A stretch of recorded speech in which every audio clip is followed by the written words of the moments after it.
ভারতের আসাম রাজ্যের যিনি মুখ্যমন্ত্রী, তিনি এতদিন যাবৎ গরু জবে করা বা গরুর গোশত খাওয়া নিষেধ করেছেন একটা নির্ধারিত গণ্ডির ভিতরে। আজকে দেখলাম সেই মুখ্যমন্ত্রী বলেছেন যে আসামের কোনো অঞ্চলের মধ্যে কোনো অবস্থায় গরু জবে করতে পারবে না এবং গরুর গোশত ভক্ষণ করা যাবে না। আল্লাহ পাক জাল্লা শানহু কোরআনুল করিমের মধ্যে বলেছেন, লাকুম দীনুকুম ওয়ালিয়া দিন, যার যার ধর্ম তার তার। আমার ধর্মে কোরবানি করা আছে, আমার ধর্মে গরু জবাই করা আছে, আমার ধর্মে গরুর গোশত খাওয়া আছে। আপনি কেন আমাদেরকে গরুর গোশত না খাওয়ার জন্য নিষেধাজ্ঞা দিবেন?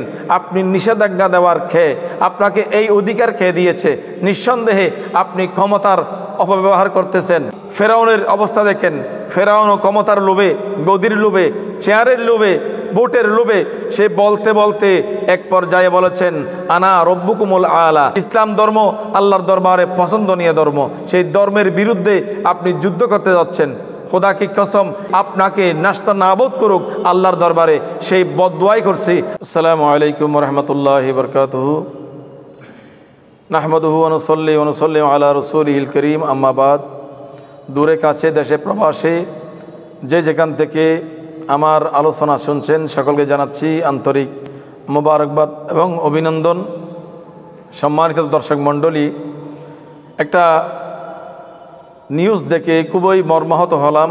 অন্তরের গভীরে রক্তক্ষরণ হয়েছে যে আমরা মুসলিম জাতি আজকে পৃথিবীর বিভিন্ন দেশের মধ্যে আজকে নিপীড়িত।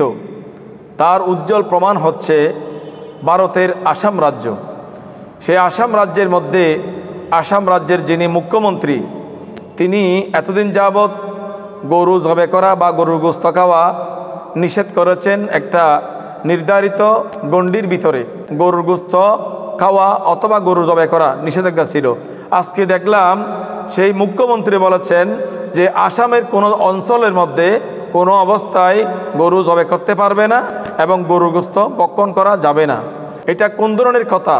আল্লাহ পাক জাল্লা শানহু কোরআনুল করিমের মধ্যে বলেছেন, লাকুম দীনুকুম ওয়ালিয়া দিন, যার যার ধর্ম তার তার। সুতরাং আপনার ধর্মের মধ্যে গরুর গোশত খাওয়া নিষেধ, আমার ইসলামের মধ্যে গরুর গোশত খাওয়া জায়েজ, বরং উত্তম। সুতরাং আপনিও ভারতীয় নাগরিক, মুসলিমরাও ভারতীয় নাগরিক। আপনি যেমন ইন্ডিয়ান, মুসলিমরাও ইন্ডিয়ান। রাষ্ট্রীয়ভাবে রাষ্ট্রের অধিকার বলে প্রত্যেকটি মানুষ হিসেবে সে রাষ্ট্রীয় ক্ষমতা বলে যার যার রাষ্ট্রীয় অধিকার, যার যার ব্যক্তিগত অধিকার রাষ্ট্রের প্রত্যেকটি নাগরিকের রয়েছে। ঠিক তেমনিভাবে আপনারা যেভাবে ইন্ডিয়ার মধ্যে আপনার বিভিন্ন পূজার সময় আপনারা যেই সাজসজ্জা করেন বা আপনারা যেভাবে মানুষদেরকে উৎসাহ দেন যে পূজার প্রতি, আপনার ধর্মে সেটা আছে, কোনো অসুবিধা নেই। কিন্তু আমার ধর্মে কোরবানি করা আছে, আমার ধর্মে গরু জবাই করা আছে, আমার ধর্মে গরুর গোশত খাওয়া আছে। আপনি কেন আমাদেরকে গরুর গোশত না খাওয়ার জন্য নিষেধাজ্ঞা দিবেন? আপনি নিষেধাজ্ঞা দেওয়ার খেয়ে আপনাকে এই অধিকার খেয়ে দিয়েছে।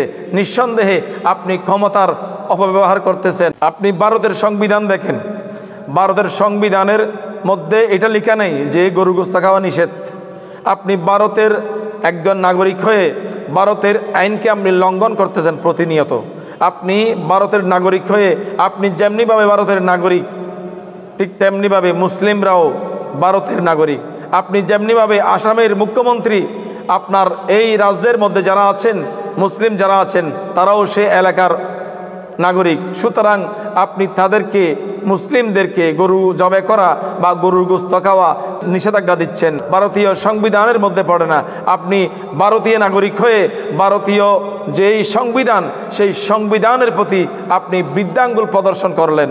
দায়িত্বশীল ব্যক্তি হয়ে, মুখ্যমন্ত্রী হয়ে আপনার প্রয়োজন ছিল এই এলাকার, এই অঞ্চলের, এই অঙ্গরাজ্যের আসামের মধ্যে যত মানুষ আছেন সবাই যার যার অধিকার বলে, রাষ্ট্রীয় অধিকার বলে সবাই নাগরিক, প্রত্যেকটি নাগরিকের সমান অধিকার। আপনি সেই অধিকার লঙ্ঘন করেছেন, সেই অধিকার আপনি ভঙ্গ করেছেন।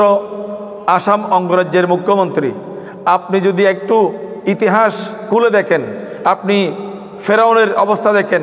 ফেরাউনও ক্ষমতার লোভে, গদির লোভে, চেয়ারের লোভে, ভোটের লোভে সে বলতে বলতে এক পর্যায়ে বলেছেন, আনা রব্বুকুমুল আলা, আমি সবচাইতে বড় খোদা। নাউজুবিল্লাহি মিন যালিক।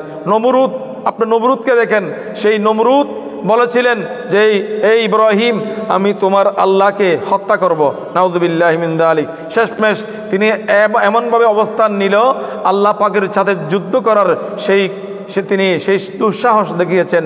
আল্লাহ পাক বলেন, ও ইব্রাহিম তাকে আসতে দাও, যুদ্ধ করতে দাও। আল্লাহ পাক বেশি কিছু করে নাই, আল্লাহ পাক জাল্লা শানহু পাঠিয়েছেন সৈন্য হিসেবে মশাকে। মশার কামড় খায়ে সেই নমরুদ বাহিনী চিরতরে পৃথিবীর মানচিত্র থেকে নিশ্চিহ্ন হয়ে গেছেন। যেমনিভাবে মূসা আলাইহিস সালামের জামানায় ফেরাউন যেমনিভাবে নিশ্চিহ্ন হয়েছেন, ঠিক তেমনিভাবে আপনি সেই ইতিহাস দেখলে আপনার ভিতরে যদি জ্ঞান থাকে, আপনার এই ধ্বংসের সময় আর বেশি দূর নাই। যেহেতু আল্লাহ পাক জাল্লা শানহু বলেছেন, আলাইসাল্লাহু বিআহকামিল হাকিমিন, আমি আল্লাহ উত্তম বিচারকের বিচারক। আমি আল্লাহ পাকের বিচার থেকে এক জর্রা পরিমাণ কোনো মানুষ সামনে এবং পিছনে যেতে পারবে না। আমি আল্লাহ পাক উত্তম বিচারক। পাক জাল্লা শানহু যখন বিচারের কাঠগড়ায় আপনাকে দাঁড় করবেন, খোদা কি কসম আপনি এক চুল পরিমাণ সামনের দিকে বা পিছনের দিকে যাওয়ার কোনো সুযোগ থাকবে না। আল্লাহ পাক জাল্লা শানহু ইরশাদ করেছেন, ইন্নাদ দীনা ইনদাল্লাহিল ইসলাম, আল্লাহর কাছে সবচাইতে গুরুত্বপূর্ণ ধর্ম হচ্ছে, পছন্দনীয় ধর্ম হচ্ছে ইসলাম ধর্ম। এই ইসলামের বিরুদ্ধে যারা লেগেছিল, পিছনে লেগেছিল, ইসলামের বিরুদ্ধে লেগেছিল, সবাই পৃথিবীর মানচিত্র থেকে নিচ্ছিন্ন হয়ে গেছে। সেই ইতিহাস একটু অবলোকন করার উদাত্ত আহ্বান জানাচ্ছি আপনাকে। আপনি ইসলামের ইতিহাস দেখুন। ইসলাম ধর্ম আল্লাহর দরবারে পছন্দনীয় ধর্ম। সেই ধর্মের বিরুদ্ধে আপনি যুদ্ধ করতে যাচ্ছেন। খোদা কি কসম, ইসলাম ধর্মের বিরুদ্ধে যারা যুদ্ধ করেছেন, আপনি ভারতের ইতিহাস দেখুন, আপনি ফিতরাজের ইতিহাস দেখুন। এই ফিতরাজের ইতিহাস পৃথিবীর মানচিত্র থেকে নিচ্ছিন্ন হয়েছে, শুধু ইতিহাস বাকি আছে খাজা গরিব নওয়াজ রাদিয়াল্লাহু তাআলা আনহুর। খাজা গরিব নওয়াজ রাদিয়াল্লাহু তাআলা আনহু তিনাদেরকে কষ্ট দেওয়ার জন্য ভারতবর্ষে আসে নাই, তিনি এসেছেন আল্লাহর একজন দরবেশ হিসেবে। তিনি আজান দিয়েছিলেন, আজান বন্ধ করতে চাইলো, একামত দিলেন, একামত বন্ধ করতে চাইলো, নামাজ পড়তেছিলেন, নামাজ বন্ধ করতে চাইলো। এত কিছু করার পরে শেষমেশ তিনি আর বুঝতে বাকি রইল না, তিনাকে ধ্বংস করা বা ইসলামকে ধ্বংস করা, ইসলামের পিছনে লাগা বড়ই ভুল হয়েছে সেটা বুঝতে পেরেছেন। তখন যখন কিছু করার ছিল না, তিনি নাস্তানাবদ হয়ে গেছে। এই ফিতরাজের ইতিহাস দেখুন, আপনি দেখলে বুঝতে পারবেন ইসলামের ইতিহাস খুবই সুস্পষ্ট, একটা প্রক্রিয়াধীন স্পষ্টবাদী ইতিহাস। সুতরাং আপনাকে সেই ইতিহাস দেখার প্রতি উদাত্ত আহ্বান জানাচ্ছি। আর ইতিহাস পড়ে আপনি এই ধরনের পদক্ষেপ থেকে আপনি দূরে থাকুন। আপনি আগামীকাল আমার ভিডিও পাওয়ার পরে আপনি অনতি বিলম্বে খুব দ্রুত আপনি এই নিষেধাজ্ঞা আপনি তুলে নেওয়ার উদাত্ত আহ্বান জানাচ্ছি। যার যার ধর্ম সে পালন করবে, যার দিন বিধানের মধ্যে যেটা খাওয়া জায়েজ রয়েছে সেটা খাবে। আপনার দিনের মধ্যে, আপনার হিন্দু ধর্মের মধ্যে যেটা আছে আপনি সেটা খাবেন, সেটা পালন করবেন। আমরা মুসলমান, আমাদের ধর্মে যেটা আছে আমরা সেটা খাবো, সেটা পালন করব। এটাই হচ্ছে একজন নাগরিকের মূল অধিকার। সেই অধিকার থেকে মুসলিমদেরকে আপনি আর বঞ্চিত করবেন না। যার যার ধর্ম তাকে পালন করতে দেন, যার যার নিয়ম তাকে মানতে দেন। আল্লাহ পাক জাল্লা শানহু আপনাকে আল্লাহ পাক হেদায়ত দান করুক। আর যদি আপনি হেদায়ত না হন, আপনার কপালে হেদায়ত না থাকে, আল্লাহ পাক জাল্লা শানহু আসাম রাজ্য থেকে আপনাকে নাস্তানাবুদ করুক আল্লাহর দরবারে, সেই বদদুয়াই করছি। আল্লাহ পাক কবুল এবং মঞ্জুর করুক, আমিন। আসসালামু আলাইকুম ওয়া রাহমাতুল্লাহি ওয়া বারাকাতুহু।